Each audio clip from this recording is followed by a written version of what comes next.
Kia ora koto. Hello, everyone. Welcome to Only a Podcast. Say hello, Captain. Hello, folks. Hello, Captain. This is episode 31. Been away for a while. Probably a couple of months since we last did an episode. But we've been fighting various battles and having a rest and all those things because, of course, down where we are, it's the summer.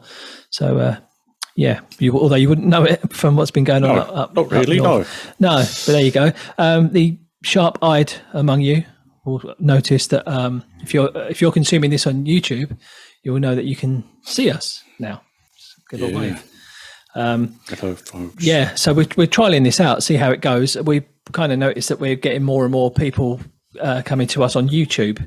Because all of our episodes have always been on YouTube, but there's never been anything to see, just a still image. Yeah. So now you can have a look and we can, if we're reading books or something we want to talk about, we can hold it up to the camera and we can just put little visuals in there. So that's where it is. So you still get it on audio if you're on Spotify or Apple Podcasts or wherever you get your podcasts. We'll still do the audio version, but the enhanced deluxe version you will find on YouTube.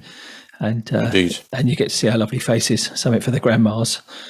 We're not going to add that much with the faces. It is more to the fact that I could hold up a book that I'm reading and go, here's the cover. Yeah, exactly. And that kind of thing. So, but we could drop little bits of video in. I have seen people sneak bits of YouTube video in on internet. So that would help. We can try that, see how we go. But I've got to learn how to do that first. I only just learned how to do the audio side of things. So, I'll figure it out. It's all right. It's all good. So what have you been up to then in a condensed form? In condensed form. Well, as you say, it has been summertime and we have been away. Latterly, a large proportion of summertime has been spent looking out of the window, not in a sort of any kind of relaxing fashion, but because cyclones were prompting a bit of concern where the trees would blow down and the car would roll away and all that kind of stuff. So that's not been great. I mean, who'd have thought when we were young that a large proportion about worrying about the future would be worrying about what the weather was like. But it's been fairly scary, to be honest. Did you see that statistic about the rainfall in the Esk Valley during the cyclone? Yep. It was enough rain to fill 72 Olympic-sized swimming pools every minute for 6 hours. Yeah. I worked it out in litres. I think it was 65 trillion litres or something like that. A lot of rain. And that was the cyclone, and that was over there. Yeah. We didn't... the cyclone wasn't so bad for us here in the end. But a few days previous to that, we did have... a large amount of rain, which was a foot, I think, in 15 hours. Where my daughter's pony club rides was about 3 meters deep in water, I'd say. You couldn't see most of the fences. Things had floated away. Giant cross-country fences had floated away into the harbour. They had to let the Coast Guard know. And this is 9 kilometres inland. Right. So, it rained a fair bit. Did you do the water polo joke? No. There's probably a joke about water polo in there. So weather really, eh? Anywho, weather. Yeah. But apart from that, previous to that, the summer was kind of going okay. We had sunny Christmas. I don't know if you had a sunny Christmas. Yeah, it was all right, yeah. But on the 2nd of January, it all started to go slightly more pear-shaped. Anywho. The good thing about Christmas is it gives you time to catch up on stuff. So, without further ado, what did you catch up on? Because I caught up on loads. I won't go through it all, but I'll give you some of my highlights of some sort of media that I consumed.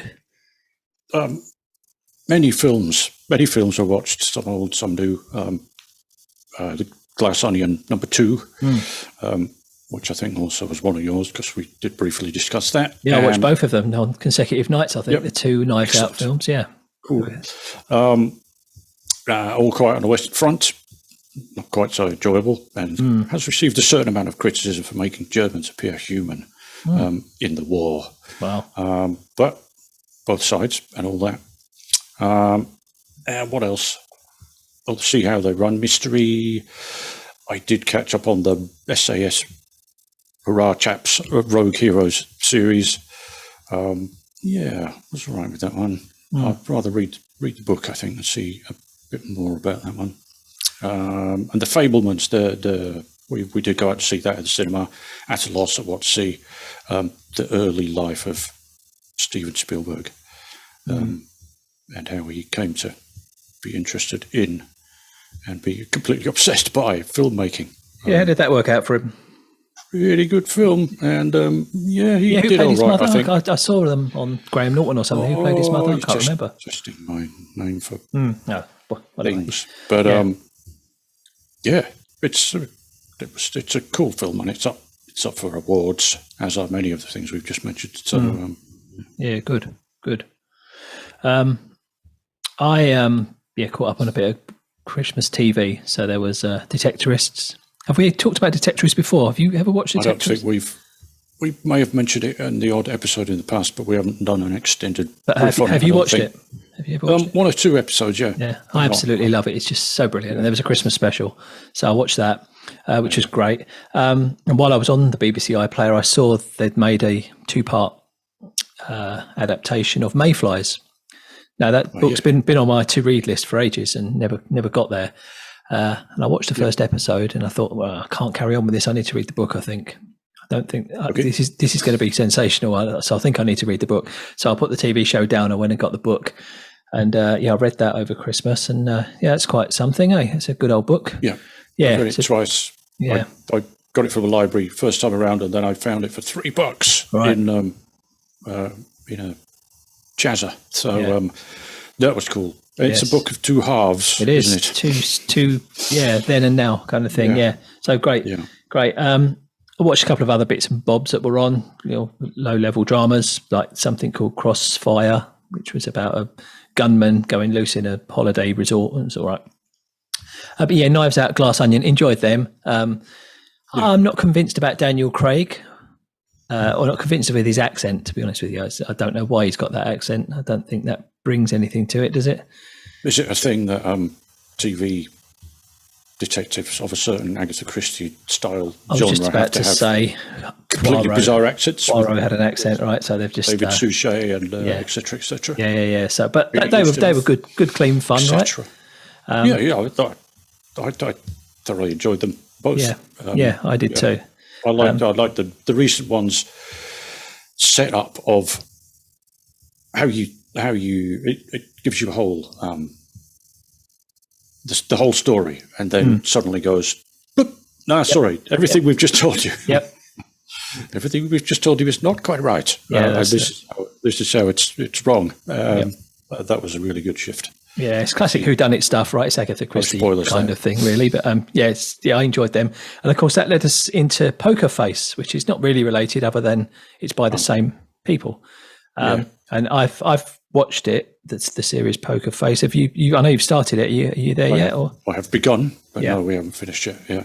I found it pretty enjoyable. I found it a little hard to believe. It was, that surely not. That wouldn't really happen. But it was it was enjoyable. I really enjoyed it. But it was good. It's not a whodunit. It's a let's explain why done it. And how many episodes have you seen? Let's watch someone. Let's watch some work out how it was done. Just a couple. Right. Okay. So I think there's only 5 anyway, maybe 6. But she reminds me of Columbo a wee bit in her manner. Well, that's something that I may well have to go back and watch some of those, because when I was of an age, I was generally at my grandparents' house on Saturday night, and all those, as I think I've said before, and all those series were on, and I was allowed to stay up and watch them. I bet they're bloody rubbish now, aren't they? Who knows? Well, maybe they're not. I don't know. Let's find some Columbo on YouTube and watch the odd one or two just to see how great they were. Yeah, I noticed that the strong use of 70s yellow fonts in the titles of there's sort of Tarantino kind of feeling there, isn't there? A wee bit in the filming and the production. I enjoyed it though. Really good fun. No problem. And good guest appearances as well. I mean, Adrian Brody in the first one. I think, crikey, what are we going to get? Yeah, there's some big names. Get some stars here. And it reminded me, because I don't know much about her, Natasha Lyonne, but I did watch, I think, only 1 or 2 episodes of that series Russian Doll that she was in. I don't know if you ever watched that. And I just watched a couple of episodes and never went any further. So I might go back and revisit that because I think she's really cool. And that was one of those kind of quite weird, bizarre shows where she dies, she gets killed, and she comes back to life. She sort of regenerates and goes back to where she started from, and things change. So it's a bit kind of one of those ones. But yeah, it was good, that. And I've read a couple of books over the holidays, but I just started reading. So The Girl with the Dragon Tattoo, the Millennium Trilogy series of books. If you're aware of those out there, folks, there were 3 books originally written by Stieg Larsson. He sadly died very young. I think he died before they were published. Yes. Which is really sad because they were hugely successful. There's been lots of movies made of them, and I love them. You talk about reading books again. I may go back and read them again. I thought they were excellent. But then a few years ago, they got another writer in, David Lagercrantz, another Swedish writer, to write 3 more stories in that series, obviously with the same characters and same plot. Did he take, for the first one, did he take a bit of existing book? Oh, I'm not sure about that. Brought it into it. I'm not sure. Not sure about that. But yeah, so I've started reading that, The Girl in the Spider's Web. And I'm about 80 pages in so far, and it's looking really good, actually. I think they're just awesome, those books. Cool. So, and there are 2 more. I did do the reread quite a while ago now, and I found them slightly irritating on the maximum level of detail. I didn't need to know what processor speed in a laptop was and that kind of thing. Whereas first time around, you just soaking them up and you just want to rush. Get to the end, get through, and get the story done. But too much detail. I mean, that was just second time around. The story was still pretty cool. So this one. So did you read the David Lagercrantz ones, or? No, I haven't got into those. Okay, well, this is looking like it's going to be about hacking. Obviously, there's a lot of computer hacking goes on in there, but at a kind of national security level.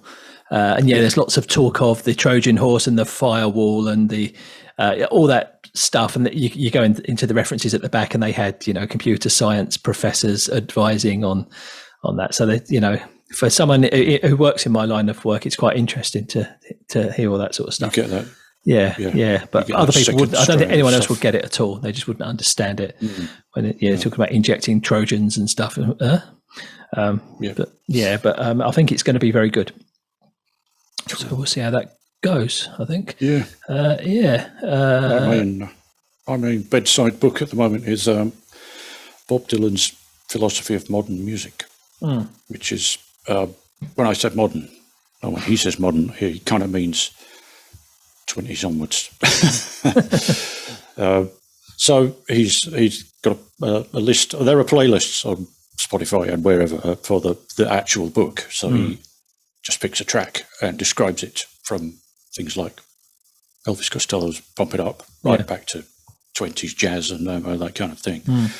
And he describes the song in parts about what the song is about in a sort of deep dive into that. And then for most of the tracks, he has this kind of second page where it's more fact-based, if there is anything he feels that we need to know to support it. And it's pretty intriguing. It's a tad repetitive, perhaps, I'd say, because it's basically sort of 40 tracks or so talked about by Bob. And so I'm just kind of dipping into it every now and again. I think it works best that way rather than just ploughing through the whole thing. And of course the songs are there to be listened to if you haven't heard any of them, which in my case is quite a few. Oh, interesting. Yeah, I heard a quote from Bob Dylan the other day. Someone asked Bob Dylan, why don't you listen to new music? He said, because there's so much more old music. That's a good point. And you mentioned jazz. Hang on. You've been. Oh, I've had 4 lessons now. I've had 4 lessons. And, there you go. Oh, is that going to work? What's that? Oh. No, you've gone away. Oh, no. It's the wrong colour. Bloody background. No, it's back to front. Anyway, that's what I'm working on. Autumn leaves? Autumn leaves. I've done a bit with all blues. Miles Davis, all blues. I've got there. And now I'm ploughing through autumn leaves. And oh, God, it's funny. my lessons are really weird because I don't really want him to teach me anything much because I can learn it all myself with the resources that are out there, but I just want him to guide me in the right direction because the amount of information that you can get from YouTube and the like, it's like trying to drink from the fire hydrant. Do you know what I mean? There's so much. Yeah. And some of it's so complicated. And we're getting there. So it's like, okay, well, in that section of the song, try to nail this type of scale, E melodic minor scale. Try and nail that scale and play that at that point. Not just the scale, but play the notes from that scale at that point, and it'll sound all right. And it's quite hard. It's quite difficult. I can. I was going to try and show you my. Let's see if I can do it. The stupid background thing. I can't. It's not working at all. Nah. Oh, no. Okay. Well, this is only version 1 of the video podcast. All right. There's my axe, my jazz axe. Well, there you go. I'm sure we caught a bit of that. Yeah. For people not watching on YouTube, he held up an Epiphone Sheraton. Correct. Ebony, 1994 model. Yes, I've had it nearly 30 years, that guitar. Beauty. Cool. Yeah, I'm just learning to play it. It's weird, eh? So, I will record a bit of the old jazzy music and we'll play it on the podcast at some point when I'm ready to do that. Excellent. Yeah, so it's good. So you need to do the same, Captain. You need to learn jazz harmonica. Get your toots on. Well, I have to get the chromatic one with the thing on the edge then. Yeah. It's time for a new theme tune. We did the blues ones. Yeah, why not? Yeah, always learning, eh? So I reckon with this podcast, if it kind of takes off in this video format, we can start having some guests on, eh? I mean, we could have done that with audio, but it's a good opportunity to, I think so. Get some people in. Yeah, so hands across the sea and all that kind of. Yeah, we've got people all over the globe that are listening or watching now, hopefully. So if you think you're interesting, come on the podcast. That's what I reckon. Yeah. So that's our message to you. I don't know if we can get Harry Styles or anyone like that. We can try. Shortly to be in the country. I'll get my daughter to ask him at a gig. He's going to be here for census, isn't he? So he's going to be. He is. There's a big list. There's a big list of famous people that are going to be in the census this year, which is an entirely predictable New Zealand article in the news. Just a big up. Our census this year is going to be the most star-studded ever. We've just had down here. We've just had Pink as announced. She's doing a show down here. And the girls have kind of wanted to go. Cheapest ticket is $200. Yeah. Cheapest ticket is $200. I'd say it is a heck of a show. So I've heard, because she's been down here before. Like the last 4 years ago, 3 years ago. Yeah. Trapezes and she flies around the place, doesn't she? Effects and all sorts. Yeah. So if fortunes change, we might buy the tickets. But for 3 of them to go, it's going to be at least $600, $700. That's a lot of money, right? Yeah. And it was $190 for Harry. Yeah. But which again, that's what it costs. I guess it costs a lot of money to come down here. I don't know. That's what these big concerts cost nowadays, I suppose. I haven't been to one in years, but I think Blur were a bit criticised because they're playing Hyde Park or somewhere like that, and I think their tickets were over £100. Yeah. There's no need for it. You've got that many people in. Surely the tickets should get a bit cheaper, right? So, I don't know. I mean, they could sell. They could sell the places out. I mean, our biggest place here, without going outdoors, is 12,000 people, which is not big enough for. No, not big enough for the likes of Harry. No, that's Wembley Arena sort of size, isn't it? You could play that for a month and still fill it, So you're talking about outdoors. I suppose it's, we are a long way away and it costs a fair bit, but they don't bring all that shit with them, do they? Well, I've often wondered that. It must be just hire it. Well, they have their own stage sets. You can't hire something because they always look a bit bespoke, don't they? The lighting rigs and all that, but they must fit on a plane. Yes. Yeah. It must be fold down and go into one of those big cargo plane jobs because it couldn't come by sea. That would be too. Yeah, it's a big old. I suppose. Yeah, the logistics behind it, but yeah. Ed Sheeran got a looper pedal and yeah, he's all right. He does all right. Small suitcase. Yeah, little gig bag. Pops in. Yeah. So yeah, and again, I mean, we've had concerts down here before in the last couple of years. Elton John and people like that have been down here, and the ticket prices are that. And you think, okay, it'd be great to go, but if we were still in the UK, would we be going to see Pink? The answer is no, we wouldn't. You know what I mean? It's only because she's here. Yep. But yeah, I don't know. I mean, generally, your average touring band that I want to go and see is 90 bucks, 45 quid, something like that. Which is fair enough. Which is fair enough. Yeah, we've had a few over. You just saw. Oh, you've been to a concert, haven't you? I have been to a concert. Yeah. Yes, and I saw someone who I've never seen. Strangely, perhaps, given that I like them. Delamitri here, and were predictably great. The most recent album, about 4 or 5 tracks from that, and then the rest was just stuffed with songs that off those great records from the 90s, and they were looking surprisingly good. Justin Curry's voice has not aged one iota. He sounded like he did. It was always a very mature voice anyway, wasn't it? He always sounded older, probably back in the day. Yeah, I don't think I ever saw Delamitri. I don't think I did. But there was very much old folks boogieing, clapping on the on-beat and the off-beat. Covering both beats, just to be on the safe side. Hidey-hoing. There was a lot of hidey-hoing going on. I was shameful from that point of view, but the music was great. Auckland Town Hall. We've had Billy Bragg here recently as well, haven't we? But he didn't. We've had Bill do a solo thing, I saw him win a band tour a few years ago, but he's done the solo thing. And he also did a bit of politicking out in the street by supporting some sex workers, I think, who have gone on strike. So we got a lot of stick for that. That's right. Yeah, he's got a bit of stick lately, hasn't he, on Twitter? Yeah. Yeah. Oh dear. But he will put his head above the parapet still. Well, yeah. So that's cool. Yeah, it's funny old world. Aye. Okay, right. I reckon we'll call it there because we had so much to catch up on. We couldn't possibly do it all. So we've given a little taste of what we've been up to and what we hope to do soon. So I'm going to say this, but like and subscribe. There's a thing up there where you can subscribe. I don't know where. I've never done this. Never posted a YouTube video in my life. Put it somewhere. This is what they do. Captain will do this bit. He'll do the YouTube bit. So he'll put a thing up there or down there where you can click on subscribe because that'd be great. And you can probably share it, and there's a little bell thing you can click on and all that sort of stuff. But if you don't like it, you click the bell thing 3 times. I